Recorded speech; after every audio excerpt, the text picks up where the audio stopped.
to our semi-monthly video entitled Senior Moments with Donna, that's me, and this is round 3. I hope you are enjoying our series of uplifting information during these trying times. If so, you may be pleased to know that more is yet to come. Much has been said about and attributed to our attitude. It behooves us to make the most of our current situation and look on the bright side. As is often said, and we've all heard this expression, every cloud has a silver lining. Thus,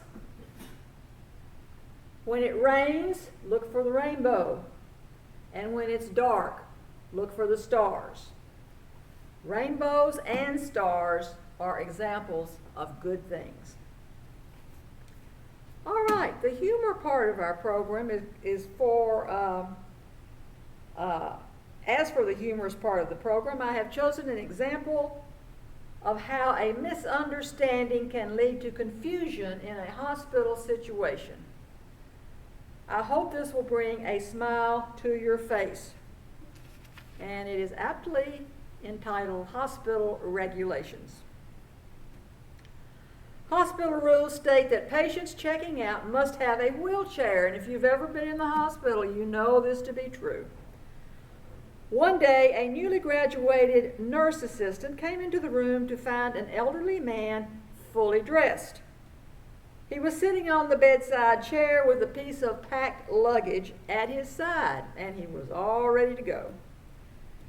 When he was shown the wheelchair, he was adamant that he was fully capable of walking himself to the parking lot. The assistant told him that rules were rules, so he relented and let her wheel him out. In the elevator, the assistant asked the elderly man if his wife was coming to meet him. "I don't think so," he replied. "It takes her a while to change her clothes, so she's probably still upstairs in the bathroom, taking off her hospital gown and getting dressed." Okay. Where did that come from? Once again, we have some examples of popular expressions or words that have been in use for years and years, the origins of which are unique in every way. Today we're going to examine 4 of these. Number 1, saved by the bell. Where did that come from? Number 2, dead ringer. Number 3, graveyard shift. And number 4, the word wake. Okay. Many years ago in small villages, local folks started running out of places to bury people. So they would dig up coffins and take the bones to a bone house and reuse the grave. When opening these coffins, 1 out of 25 coffins were found to have scratch marks on the inside. It was then that they realized that they were burying people alive. So, they decided they would tie a string on the finger of the corpse, lead it up through the coffin, up through the ground, and tie it to a bell. Someone would have to sit out in the graveyard all night, graveyard shift, to listen for the bell. Thus, someone could be saved by the bell or a dead ringer. Lead cups were used to drink ale or whiskey. The combination would sometimes knock the imbibers out for a couple of days. Someone walking along the road would take them for dead and prepare them for burial. They were laid out on the kitchen table for a couple of days, and the family would gather around and eat and drink and wait to see if they would wake up. Hence the term or the custom of holding a wake. Okay. All righty. Towns with strange names. And we started this last time, and we're going to continue with it. There are no rules for naming towns. Some are christened reasonably enough after their founders, or a defining geographic feature, such as Stinking Creek. Others have monikers based on other languages, or they may pay homage to religious figures, such as St. Louis. Then there are some whose names seem to be completely random. These town names often have amusing, sometimes unlikely, origin stories. Here are some examples. Accident, Maryland. In 1786, when land speculator William Deakins Jr. was given the official land grant to the tract where this town stands, he called it Accident. According to local lore, he and another speculator had accidentally surveyed the same tract. Okay. Now I have some other examples.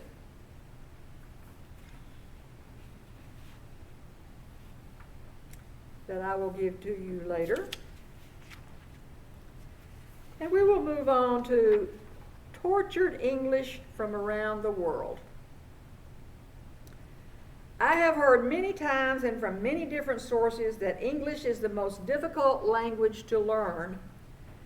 I think these examples will substantiate that. All right, this sign appeared in a Norwegian cocktail lounge. Ladies are requested not to have children in the bar. This one appeared in a Nairobi restaurant. Customers who find our waitresses rude ought to see the manager.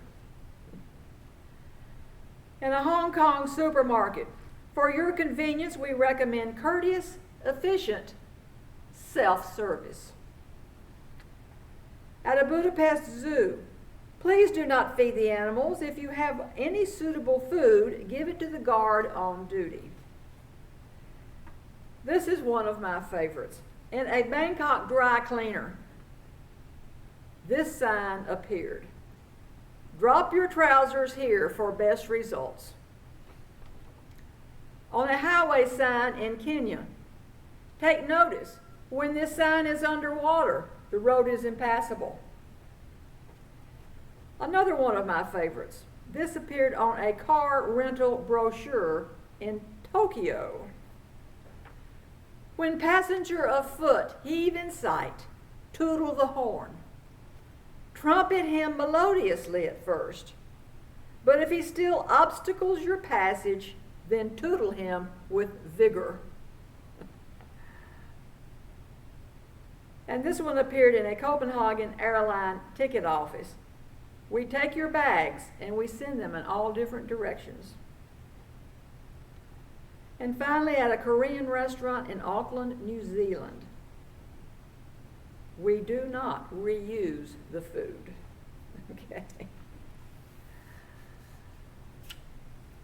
Okay, and finally, who am I? I will give you 5 clues regarding the life of a popular entertainer of our era.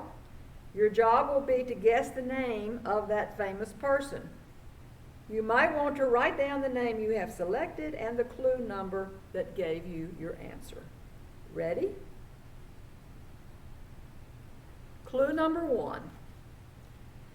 Marion Mitchell Morrison, nicknamed the Duke, was born in 1907 in Winterset, Iowa. He came west in 1914 with his parents, Clyde Morrison, who was a pharmacist, and Mary, better known as Molly, Brown, and settled in Glendale, California. He was president of his class at Glendale High School and was an excellent football player, which led to a scholarship at the University of Southern California. Number 2, Duke eventually found a job at Fox Film Corporation as a prop man, and this included moving materials around for filmmakers. However, his film career began as an extra, starting as a football player in the movie Brown of Harvard in 1926. Director John Ford noticed him and gave him a job herding geese on a 1928 film called Mother Machree. Clue number 3. His first starring role was as the cowboy Breck Coleman in the 1930 film The Big Trail. And it was during this time that he got his new name.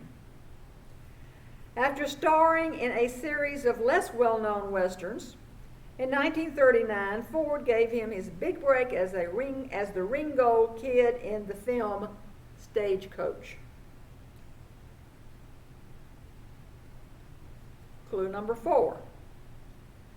During the 1940s and 50s, he starred in several westerns and war pictures while entertaining the troops for the USO. One of his best-known movies was The Quiet Man, and that was filmed in 1952, and Maureen O'Hara was his co-star. And finally, clue number 5. He finally won the Academy Award for Best Actor in 1969 for his performance as Rooster Cogburn in the movie True Grit. It also starred Glenn Campbell and Robert Duvall. He made 77 movies, the last of which was The Shootist, made in 1976.